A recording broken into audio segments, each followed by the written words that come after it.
Para Gabriel Garcia Marques, há um momento em que todos os obstáculos são derrubados, todos os conflitos se apartam e a pessoa ocorrem coisas que não tinha sonhado. Então, não há na vida nada melhor que escrever. Ela escreve sobre suas dores, seus amores. Ela escreve sobre pessoas, sobre seus medos, esperança e, acima de tudo, sobre a humanidade. Ela é historiadora, escritora e nossa convidada de hoje. Nikellen Viter, seja muito bem-vinda. Obrigada. Nikellen, para a gente começar, o que é ser mulher? Nossa. A gente vive num mundo em que ser mulher é uma sentença, né? Muitas vezes mais do que uma bênção.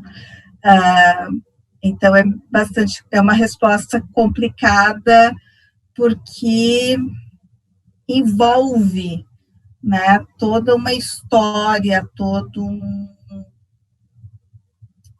uma experiência do feminino que transcende eu como pessoa ou você, né? Vai além, vai nas nossas mães, nas nossas avós e nas mulheres que andam pela rua. Para mim, a mulheridade está muito hoje conectada em resgatar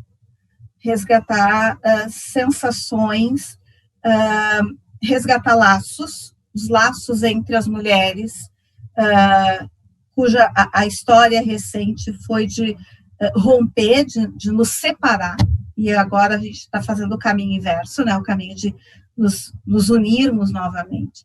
Então, acho que tem todo um processo de redescoberta em ser mulher e um processo de redescoberta das outras mulheres.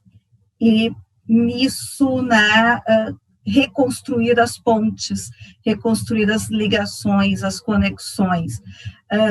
Eu cada vez mais tenho pensado em termos de coletivo, né? Eu acho que esse é o nosso caminho, assim, a gente fazer a inversão, né, do indivíduo. E a grande força coletiva hoje são as mulheres, né? Esses dias mesmo eu acho que eu estava lendo um texto do Chomsky, e o Noam Chomsky estava falando justamente disso, de que de todas as dispersões, né, que o século XXI trouxe, ele traz uma nova força, que é o coletivo das mulheres, e que é aí que está a esperança da humanidade. Eu gosto de pensar assim. Concordo contigo, tomara que a gente vá nesse caminho mesmo. E falando sobre essa questão, assim, se tu pudesses voltar no tempo, para qualquer momento da história, para onde tu iria, o que tu faria, quando seria esse momento? Como historiador, eu tenho a tendência a achar que não tem melhor momento do que agora. Em termos de conforto, de bem-estar, né? Acho que, pelo menos, né, falando do meu lugar de fala, da minha classe social, né, a gente tem determinados confortos que né, outros grupos sociais não têm na nossa sociedade. Mas se eu tivesse que voltar, talvez, olha só, eu voltaria para a sociedade micênica, né, que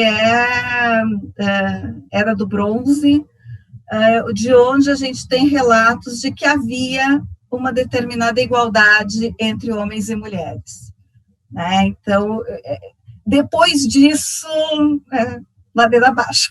Então, eu voltaria bem antes. Justamente por essa questão, então, da igualdade. Esse foi o fator determinante. Falando um pouco agora sobre essa... E água encanada também, o que é uma coisa maravilhosa. É muito importante, por sinal. Água encanada. Assim, igualdade e água encanada, eu não imagino lugar melhor. Paraíso. Nikellen, tu foste indicada para o Prêmio Jabuti, que é o maior prêmio, o prêmio mais importante da literatura nacional.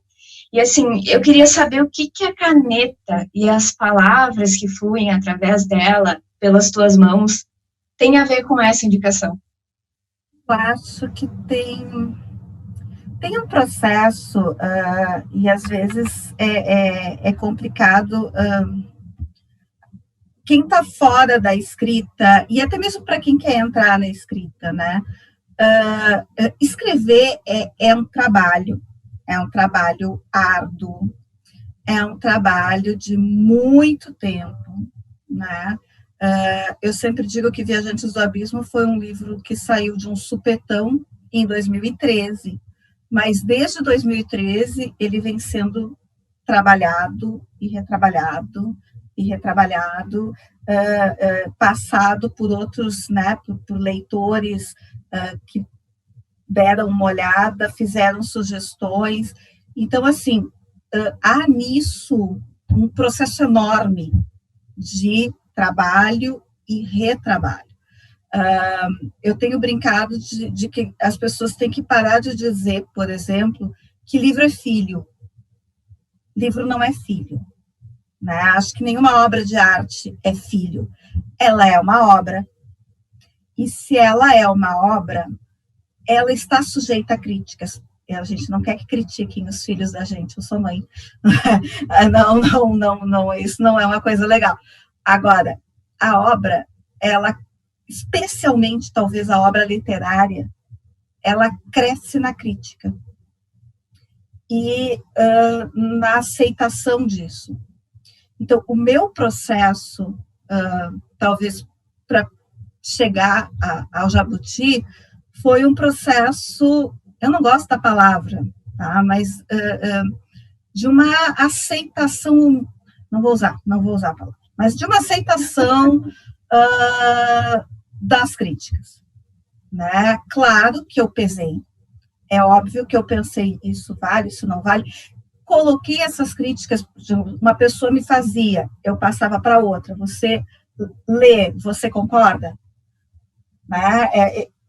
Até eu chegar o que eu concordo, eu vou mexer. Mas eu nunca lidei com isso como, é pessoal, não gostaram de mim. Não, é a obra. E a obra cresce com essa crítica. Eu também sou orientadora, né? E às vezes a gente tem que falar para os alunos, gente, olha só, esse é só um texto, não é você. Eu não estou dizendo que você é confuso, eu estou dizendo que o seu texto está confuso. Eu não estou dizendo que o seu texto não me diz, que você não me diz nada, estou dizendo que o seu texto não está dizendo tudo o que ele pode dizer. Então, essa separação, eu acho que ela faz a gente crescer. E eu tenho para mim isso sempre, de que eu preciso aprender, eu digo isso o tempo todo, eu sou uma aprendiz. Né? Em cada área que eu me coloco, eu sou uma aprendiz. E me cerco de livros. Né? São os livros que me ensinam, são as pessoas. Eu aproveitei a pandemia, por exemplo, nos meus horários que eu não estava, né, fazendo o meu trabalho para a universidade, eu fui fazer cursos. Né? Cursos nem que fosse só para eu ficar ouvindo enquanto estava arrumando a casa, fazendo almoço, mas eu fui fazer cursos. Por quê? Porque eu sou uma aprendiz e eu nunca vou me negar a aprender mais sobre qualquer um dos meus ofícios. Então, assim como eu fiz cursos para a área de história, por exemplo, eu estudo feminismo. Eu fiz um curso de história do feminismo. Mas por que tu fez um curso? Fiz um curso porque era com pessoas mais sábias do que eu, que sabem mais, e eu fui aprender com elas. Ao mesmo tempo, eu fui fazer curso de escrita. Então, eu não me nego a nada, né, se eu tiver que aprender para isso. E já que a gente entrou nessa questão de Viajantes do Abismo, ali tu criaste uma distopia, né, no qual o mundo está à beira de um colapso ambiental. Tu acha que a ficção está imitando a realidade nesse momento, ou que a realidade está imitando essa ficção que tu criaste? Aí tem o meu ponto de vista pessoal, como cientista e como escritora e como ser humano. Antes de tudo, Viajantes do Abismo foi um exorcismo das minhas angústias, né? Angústias que envolvem ter um filho e saber que eu não sei, daqui a 50 anos, em que mundo meu filho vai estar. E essa série de angústias, elas aumentaram muito num determinado momento. E eu precisei escrever essas angústias para, pelo menos, tirar daquele pensamento, como é que a gente diz, aquele pensamento reincidente, teimoso, que não sai da tua cabeça. Eu tinha que colocar isso em algum lugar. E eu fui me cercando, claro, de notícias, né? No caso, acho que até nesse ponto eu posso dizer que Viajantes é até uma ficção especulativa, né? Que pega determinadas notícias e estica até elas se tornarem um tapa na cara de quem está lendo. E, por outro lado, como cientista, eu estudei as pandemias de cólera do século XIX, que foram pandemias causadas por crises ecológicas, né, que tiveram o seu start com o processo de expansão imperialista. Então, é como se você visse um filme várias vezes, né? E Viajantes é um pouco isso, é esse filme várias vezes, e parece que a humanidade não aprende com isso. Então, eu não acho que nesse ponto seja, né, a arte imitando a vida, ou a vida imitando a arte, mas a arte como um alerta, né? Como uma forma de criar outras formas de consciência. Por quê? Porque é um processo que a gente começou, e cabe a nós pará-lo agora. Né? Nós devemos isso às gerações futuras. E ainda sobre os teus livros, em 17 Mortos, no último ponto, a protagonista vê o mundo de maneira invertida. Tu acredita que o ser humano está vendo o mundo de maneira invertida cada vez mais? Eu não sei se a gente não tinha daqui fazer como a Maria Helena e ver o mundo invertido, porque a maneira como as pessoas estão vendo o mundo hoje é muito, muito, muito egoísta. Né? Nós precisamos resgatar, né, essa sensação de a felicidade do outro faz o meu bem-estar. Né? Nós vivemos num mundo hoje que a gente quer eliminar o outro. Né? A gente quer eliminar aqueles que não concordam conosco. Então, não sei se... Talvez até algumas pessoas vejam o mundo invertido, ou achem que a gente está vendo, né? Que eu estou vendo o mundo invertido. Não. Então, eu fico meio assim de dizer, olha, né? Mas, sem dúvida, eu acho que esse é um ponto meu, como escritora e como professora. Nós precisamos ver o mundo a partir de outros pontos de vista, que não o meu. Né? E isso tem um nome que se chama empatia. Né? Não só a empatia no sentido de, eu entendo o teu sofrimento. Não, não, não. Como é que você está vendo o mundo para você me dizer as coisas dessa forma? E nesse ponto a literatura é sensacional, porque a literatura, ela quer justamente isso. Quando você pega um livro e você entra no ponto de vista da protagonista, ou, né, do protagonista, ou você começa a pensar, não, mas para aí, e se eu olhar o mundo por esse ângulo? Né? Eu gosto muito de uma frase da Tila, que é a co-protagonista de Viajantes do Abismo, né? Ela, quando ela se encontra com a Elissa, que é a protagonista, ela diz que a Elissa viveu uma vida na prateleira, ou seja, o tempo inteiro protegida, um mundo organizado, né? O máximo perigo que ela tinha era o pó caindo em cima dela. Fora isso, né? Estava tudo azeitadinho. E quando ela diz isso, é também uma mexida para a Elissa fazer isso, né? Olhar a vida pelo ponto de vista da amiga. E eu acho que a literatura tem esse poder, né? De nos deslocar dos nossos confortos. Aquela frase que eu nem sei de quem é, mas eu adoro, né? Desconfortados, confortados e confortados, desconfortados. Seguindo nessa linha, assim, dentre esses mundos que tu crias, como seria um mundo ideal? Eu acho que eu pincelo um pouco isso, assim, mas eu penso hoje num mundo em que a tecnologia estivesse a serviço das pessoas e não do mercado. Uma tecnologia que nos permitisse uma vida confortável, mas, ao mesmo tempo, que não excluísse tanta gente. Né? Se você pegar os números, por exemplo, da produção de grãos do Brasil, tá? Em miúdos, cada pessoa teria 3 quilos de grão para comer por dia. Hoje. Né? Mas nós temos uma larga quantidade de pessoas que passam fome.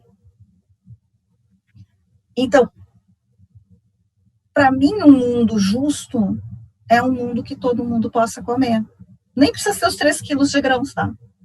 Mas, assim, que todo mundo possa comer e que outros alimentos estejam conjuntos. Um desses alimentos, para mim, é a arte. E eu acho que uma das coisas que a pandemia trouxe é que a gente vive sem muita coisa, mas a gente não vive sem esse momento que é nos engajarmos, nos enternecermos, né, com elementos artísticos. Não é à toa que a gente pintava, né, desde as cavernas, lá estávamos, né, pintando, contando histórias, fazendo desenhos, porque são coisas que a gente precisa ao final do dia, por pior que ele seja. E certamente eu imagino um mundo com comunidades menores. Acho que as grandes cidades são monstros inviáveis. Eu já vivi em grandes cidades, né, e é muito difícil a gente ter isso azeitado, organizado. Então, se a gente pudesse ter núcleos menores, né, autossustentáveis, a China está fazendo alguns experimentos nesse sentido que podem ser bem interessantes, assim. Então, acho que tem pessoas se preocupando com isso, mas nós, todos, também temos que ficar atentos. Uma coisa interessante na tua pergunta é o Ministério do Planejamento da França. Eles criaram um órgão dentro do Ministério para ajudar nesse planejamento, né? Ajudar a planejar o futuro.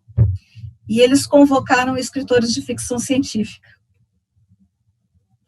Como, né, fizeram um edital e contrataram escritores de ficção científica, justamente por essa capacidade especulativa, né, de pegar determinadas tendências e esgaçar elas até que fiquem viáveis ou inviáveis, né?